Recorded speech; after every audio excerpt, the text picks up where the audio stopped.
Here we go.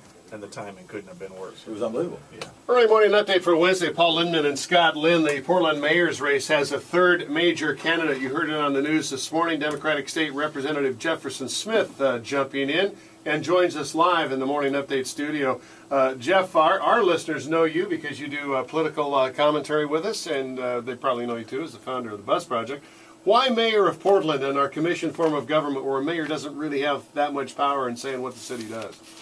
So I think there's a lot of answers to that question. Let me just say a couple of them. First of all, this ought to be the most inspiring city in the world, and we need to reconnect the people in the city with the power of the city. You and I have talked before about when this city sort of took off like a rocket ship. It was 30, 40 years ago. We had people of multiple generations committing themselves to the work of the city, and I think we've been coasting for a degree without taking a whack at any existing leader. I think the challenge has not been merely who's the mayor or who the members of the city council, but what are our people doing?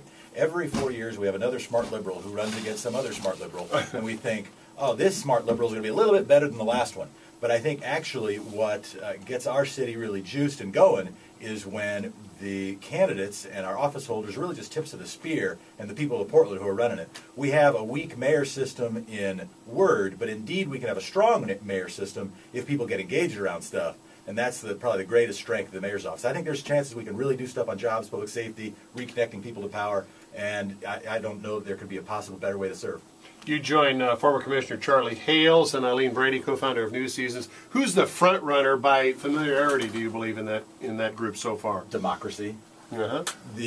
I don't know that there is at this point. I mean, I think you could measure it a few different ways. You could measure who got in earliest. You could measure it who's most famous. I think that's probably hard to measure at this point. You could measure it who's been elected office most recently. That's me, by the way. You could measure it in several different ways, but I got a lot of respect for both of them. Hopefully we'll run the kind of campaign that isn't a race to avoid the bottom, but a race to the top, and we'll see what happens.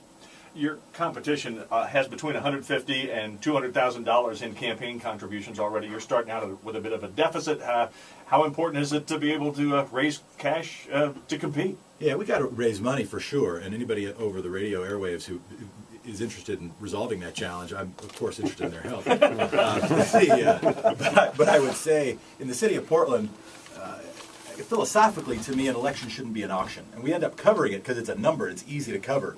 And it can be a self-fulfilling prophecy. But interestingly enough, the history of Portland, doing money the wrong way has lost a mayor's race as often as doing money the right way has won it. And so I don't think this is an election that's going to get bought. I think we will work really, really hard. We already had. I think we're going to set an objective to get 100 new donors by the end of the week.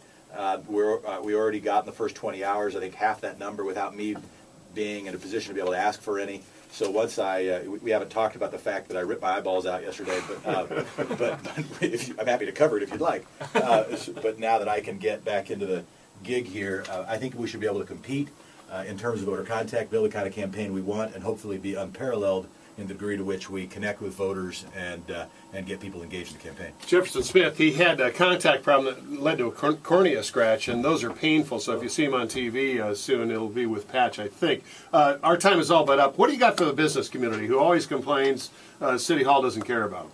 Yeah, so I think we've talked about before, one of the major initiatives that I've taken on over the last year is focusing our economic development efforts not on just, which is also important, but not on just recruiting out-of-state businesses or larger employers, but seeing what we can do to cultivate homegrown and earlier stage employers. It turns out that's where job growth in Oregon, frankly, in other states too, actually happens. We have got net job loss from larger employers, net job loss from non-resident employers, net job loss from older stage employers.